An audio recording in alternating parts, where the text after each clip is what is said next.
Innalhamdulillah, wassalatu wassalamu ala rasulillah wa ala alihi wa ashabihi wa man tabi'ahum bi ihsanin ila yaumiddin. Amma ba'd. Ikhwatiddin Allah wa iyyakum. Setelah kita lanjutkan pembahasan hadis Arba'in An-Nawawiyah, dan sebelumnya saya sampaikan, mengingat materi yang demikian banyaknya dan waktu yang sangat singkat, maka sekali lagi saya akan menyampaikan sesuatu yang penting-penting saja, artinya yang mungkin jarang dibicarakan atau jarang kita dapatkan. Adapun permasalahan-permasalahan yang sudah sering kita dengar, maka antum bisa mencukupkan dengan yang sudah dengar atau bisa mendapatkan dalam kesempatan-kesempatan yang lainnya. Kita masuki hadis yang ke 29. Hadis yang cukup panjang. An Mu'adz bin Jabal radhiyallahu anhu qala, dari Mu'adz bin Jabal, semoga Allah meridainya, beliau berkata, qultu ya Rasulullah akhbirni bi amalin yudkhiluni al-jannata wa yubaiduni minan nar. Aku berkata, wahai Rasulullah, sampaikan kepadaku sebuah amal yang itu akan memasukkan aku ke surga dan akan menjauhkan aku dari api neraka. Qal, beliau menjawab, laqad sa'altan azimin, sungguh engkau telah bertanya sesuatu yang sangat besar, sangat berat. Wa innahu layasirun ala man yassarahu Allah ta'ala alaihi. Namun demikian, sesuatu yang berat dan besar tersebut hakikatnya mudah bagi orang yang Allah mudahkan kepadanya. Apa itu? Sesuatu yang akan memasukkan kamu ke surga dan menjauhkan kamu dari api neraka, yang berat hakikatnya namun mudah bagi yang dimudahkan Allah. Ta'budullaha wa la tusyriku bihi syai'a. Kamu beribadah kepada Allah semata dan tidak mempersekutukannya dengan sesuatu pun. Wa tuqimus shalah wa tu'tiyaz zakah wa tasumu Ramadan wa tahujjul bait. Kamu menegakkan salat, menunaikan zakat, berpuasa di bulan Ramadan, dan haji ke Baitullah. Semakal, kemudian beliau bersabda, ala adulluka ala ababil khair, maukah aku tunjukkan kepadamu pintu-pintu kebaikan. Pintu-pintu kebaikan itu adalah asamu junnah, puasa adalah sebagai perisai, wasadaqatu tutfi'ul khati'ah kama yutfi'ul ma'u an-nar, dan sedekah itu mematikan atau menutup atau menghilangkan kesalahan sebagaimana air mematikan api atau melenyapkan api. Wassalatu rajul fi jawfil lail tsumma tala tatajafa junubum anil madaji hatta balagha ya'malun. Dan salatnya seorang di tengah malam, kemudian beliau membaca firman Allah Ta'ala surat As-Sajdah ayat 16 sampai 17. Dan pinggang-pinggang mereka jauh dari tempat tidur, sampai firman Allah Ta'ala disebabkan dengan apa yang mereka kerjakan. Tsumma qala ala ukhbiruka bi ra'sil amri wa amudihi wa dirwati sanat. Bersabda, maukah aku beritahukan kepadamu dengan pokok perkara, tiangnya dan puncaknya. Qultu bala ya Rasulullah. Beliau menjawab, tentu wahai Rasulullah. Rasul bersabda, qal ra'sul amri al-islam wa amudu as-salah wa dirwatu sanami al-jihad. Pokok perkaranya lah al-islam dan tiangnya lah salat, adapun puncaknya lah jihad. Tsumma qala ala akhbiruka bi mala'i bimalaki dzalika kulli. Kemudian beliau bersabda, maukah aku berikan kepadamu tentang kendali terhadap itu semuanya? Qultu bala ya Rasulullah. Dia menjawab, aku menjawab, tentu wahai Rasulullah. Fa'aqada bilisani. Maka rawi mengatakan bahwa Rasulullah memegang lisan Mu'adz bin Jabal wa qala kuffa 'alaika hadza. Kemudian beliau bersabda, tahanlah atas dirimu ini, yaitu lisannya. Qultu ya Nabi Allah wa inna lamu'akhiduna bima natakallamu bih. Aku bertanya, wahai Nabi Allah, apakah kita akan disiksa, akan dibalas dengan sebab apa yang kita katakan? Faqala taqilaka ummuk ya Mu'adz. Maka Rasulullah bersabda, taqilaka ummuk ya Mu'adz. Ini ungkapan kasih sayang dalam bahasa Arab. Kalau dilihat dari zahirnya, ini sesuatu yang jelek, tapi tidak sebagaimana zahirnya yang dimaksudkan. Wa hal yakubun nasa finnari ala wujuhin aw qala ala manakhirihim ila sahidu alsinatihim. Bukankah manusia dibenamkan ke dalam neraka dengan atau melalui wajah-wajah mereka atau dada mereka, kecuali disebabkan karena memanen hasil lisan mereka. Hadis riwayat Tirmidzi dan beliau mengatakan hadisun hasanun sahih. Ikhwah fi din sallallahu yaslum, perkara-perkara yang terpenting yang ingin saya sampaikan di sini. Pertama, terkait dengan tujuan menuntut ilmu. Semestinya setiap kita di dalam tujuan menuntut ilmu adalah demi yudkhiluni al-jannah wa yubaiduni minan nar. Ilmu dituntut itu karena dalam rangka untuk supaya bisa masuk surga dan menjauhkan diri dari api neraka. Dan itulah semestinya ilmu yang dicari oleh orang yang mencarinya. Maka kalau kemudian seorang menuntut ilmu sudah keluar dari batas ini, maka dia sudah melampaui batas. Dan ingatlah bahwasanya pada menuntut ilmu itu ada keasikan tersendiri. Maka kalau keasikan dalam menuntut ilmu sampai melalaikan dia dari tujuan asasi seseorang menuntut ilmu, maka itu sudah melampaui batas. Maka kembali untuk ingat, untuk apa saya menekuni bidang ini. Dan dalam semua bidang itu ada yang melampaui batas. Maka cukupkanlah dalam ilmu sesuatu yang dengan itu maka semakin mendekatkan ke surga, dan dengan itu semakin menjauhkan diri dari api neraka. Maka dengan demikian berarti hakikat menuntut ilmu adalah untuk diamalkan. Karena ilmu tanpa diamalkan menjadi musibah bagi yang menuntutnya. Kemudian juga bahwasannya perkara-perkara din ini tanpa pertolongan dari Allah Subhanahu wa taala itu berat. Tidak mungkin kita bisa melaksanakannya tanpa pertolongan Allah taala. Maka mohonlah pertolongan kepada Allah taala dalam pelaksanaan syariat ini. Iyyaka na'budu wa iyyaka nasta'in. Ibadah hanya kepada Allah taala dan senantiasa memohon pertolongan dari Allah Subhanahu wa taala. Kemudian beliau sampaikan perkara-perkara yang akan menyebabkan orang masuk surga dan jauh dari api neraka. Pertama kali yang beliau sampaikan adalah beribadah kepada Allah taala semata dan tidak mempersekutukannya. Dan ini merupakan asas seluruh aktivitas.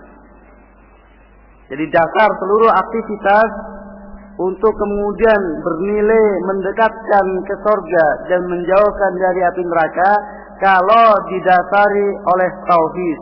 Itu pengabdian kepada Allah Ta'ala semata dan tidak berbuat syirik.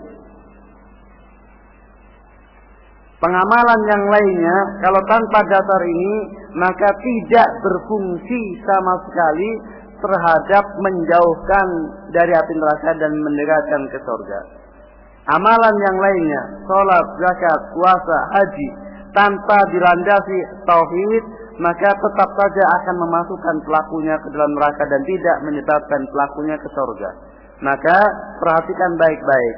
Maka dahulukan dan jadikanlah at-tauhid itu menjadi yang paling utama, prioritas yang pertama dan yang paling utama, dan terus menerus kita jaga dan kita pelihara. Dan keutamaan yang sangat besar akan dapat oleh orang yang bersih jiwanya dari mempersekutukan Allah Subhanahu wa taala. Betapa nikmatnya seseorang dengan janji Allah taala, ya ibna Adam, law ataitani bi qurabil ardi khataya thumma laqitani la tusyrik bi syai'a la ataituka bi qurabiha maghfirah. Dalam hadis Anas. Wahai anak Adam, demikian dalam hadis qudsi. Allah berfirman, wahai anak Adam, seandainya kamu menghadapku dengan dosa sepenuh bumi, akan tetapi kamu dalam keadaan tatkala menjumpai dalam keadaan tidak mempersekutukan aku dengan sesuatu pun, niscaya aku akan datangkan kepadamu ampunan sepenuh bumi itu pula. Menunjukkan keutamaan yang sangat besar. Dan ini hanya akan diperoleh bagi orang yang betul-betul kuat hatinya, bersih hatinya. Tidak ada di dalam hatinya kecenderungan kepada selain Allah Taala. Tidak ada dalam hatinya harapan kepada selain Allah Taala. Aktivitas hidupnya hanya semata-mata untuk Allah Subhanahu wa taala dan tidak untuk yang lainnya. Sehingga karena kecintaan Allah yang sangat besar kepada orang yang seperti ini, maka seandainya dia memenuhi dirinya dengan dosa-dosa yang selain mempersekutukan Allah tersebut, Allah akan mendatangkan ampunan padanya. Karena kecintaan Allah kepadanya atas tauhidnya tersebut. Maka ifahidin nasallahu wa yakum. Dan tidak akan ada seorang yang dia memiliki maksiat sementara bersih dari tauhid, kecuali karena dia betul-betul memahami hakikat tauhid itu sendiri. Dan jangan disalahpahami bahwasanya sangat mungkin dan besar kemungkinannya bahwasanya kemaksiatan yang kita lakukan adalah kemaksiatan yang tercampuri dengan kesyirikan. Jadi di sana ada maksiat yang betul-betul bersih pelakunya dari adanya syirik dalam hatinya, dan di sana terlalu banyak seseorang melakukan kemaksiatan dan sekaligus hatinya dipenuhi dengan kesyirikan. Kemudian tentang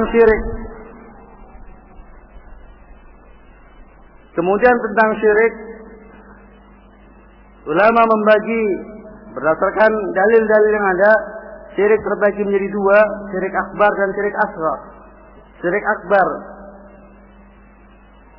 maka pelakunya kafir, orang musyrik, dan kalau sebelumnya dia seorang muwahhid, maka batal tauhidnya dan menjadi murtad dengan syirik akbarnya.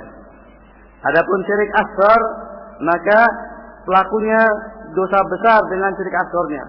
Dosa terbesar yang dilakukan orang yang dia masih muslim adalah syirik asghar. Dan syirik asghar betapa banyaknya, baik jenisnya maupun macamnya, baik berupa perbuatan, perkataan maupun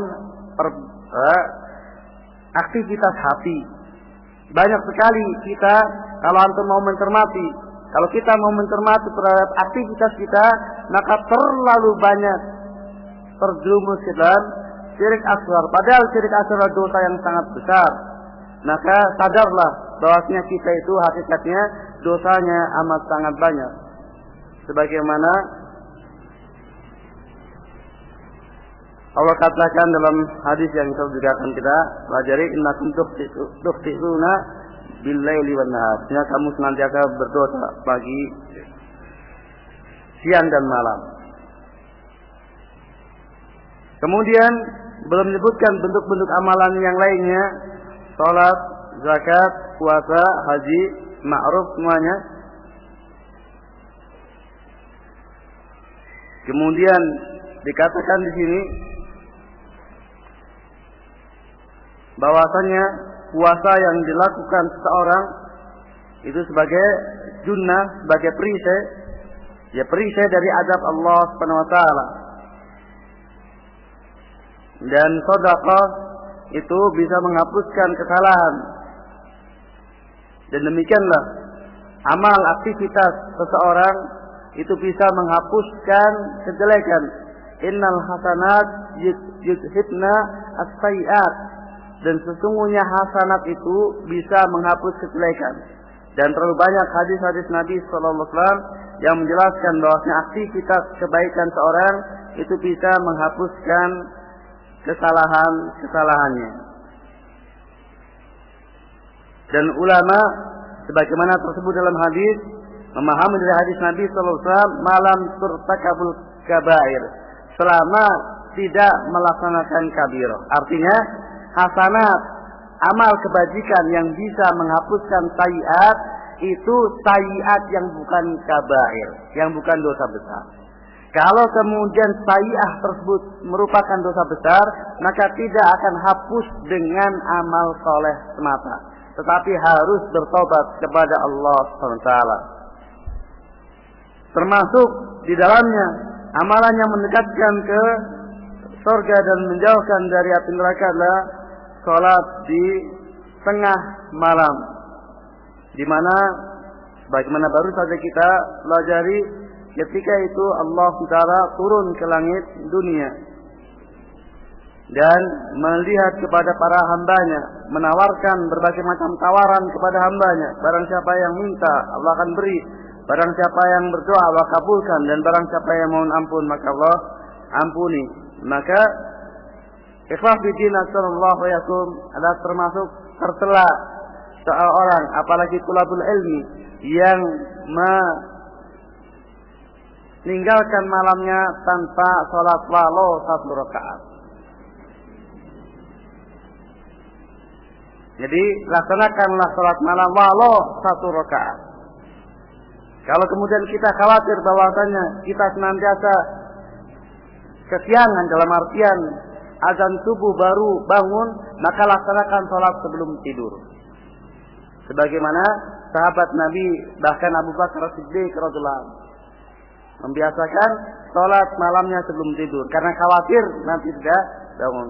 Rasa sayangnya yang sangat tinggi kalau seandainya melewati malam tanpa sholat malam. Dan ini kelemahan bagi kebanyakan kita yang sering melewati malamnya tanpa sholat malam. Kemudian beliau sampaikan tentang pokok dari semua urusan adalah al-Islam, itu din kita ini. Itu al-Islam, istislamu lillah bit-tauhid wal inqiyad lahu bit-ta'ah wal bara'atu minasyirki wa ahli. Itulah ra'sul amr. Pokok segala sesuatu itulah at-tauhid. Al-Islam, istislamu lillah bit-tauhid wal inqiyad lahu bit-ta'ah wal bara'atu minasyirki wa ahli. Kemudian untuk menegakkan bangunan Islam ini adalah dengan salat. Maka seseorang yang tidak sholat bukanlah orang muslim, karena bangunan tidak akan tegak tanpa tiang. Dan demikianlah hakikat keislaman seorang, tidak akan dia Islam sehingga dia melaksanakan sholat.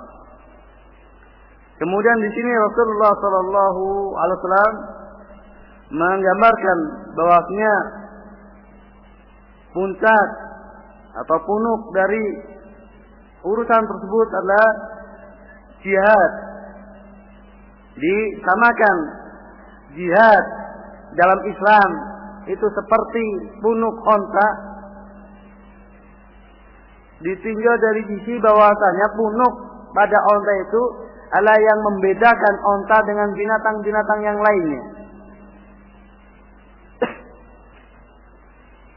Sebagaimana jihad membedakan dinul Islam dengan din yang lainnya. Dan jihad fisabilillah secara hukumnya itu terbagi 2. Hukum yang wajib dan yang mustahab.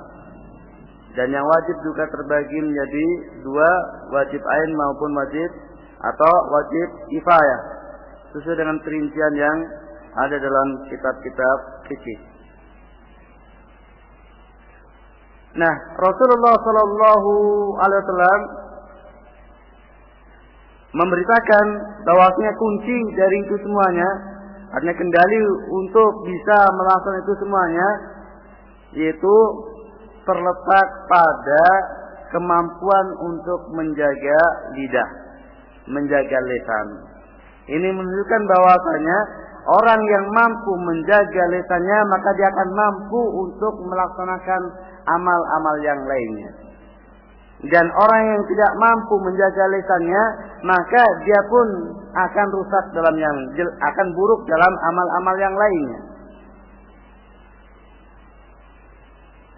Maka menjaga lisan itu kedudukannya sangat tinggi di dalam dinul Islam ini. Maka seorang itu bisa melihat, sesungguhnya seorang itu bisa diketahui baik dan buruknya dengan dilihat bagaimana lisannya, bagaimana upaya dia dalam menjaga lisannya. Kalau lisannya itu buruk, maka itu sudah ciri. Tanpa melihat amal yang lainnya pun sudah bisa diduga amal yang lainnya mesti buruk. Dan kalau kemudian orang menjaga lisannya, bisa menjaga lisannya, itu alamat bahwasanya dia pun terhadap perkara yang lainnya itu menjaga. Dan demikianlah Nabi Shallallahu Alaihi Wasallam menyatakan bahwasanya kebanyakan manusia atau manusia secara umum, mereka masuk neraka kemudian diseret wajahnya, jadi atau naharnya, dadanya kemudian yang nyungsep terlebih dahulu ke dalam neraka, itu karena mengapa kemudian mereka akhirnya masuk neraka? Ya karena pengaruh atau dampak dari lesannya. Artinya dia tatkala di dunia tidak bisa menjaga lesannya. Maka dan demikianlah realita yang ada. Bahwasanya lesan ini perkara yang banyak sekali menjerumuskan manusia ke dalam neraka. Mungkin orang itu sangat merasa jauh sekali untuk kemudian berzina, atau untuk kemudian menuduh zina, atau membunuh dan semisalnya. Tetapi tidak untuk mengumbar lesannya, tidak untuk kemudian melanggar lesannya. Begitu mudahnya, begitu lancarnya untuk melakukan pelanggaran lesan tanpa malu-malu. Padahal banyak sekali dosa-dosa besar yang disebabkan oleh lesan, ghibah, namimah dan lain sebagainya dari perbuatan-perbuatan lesan.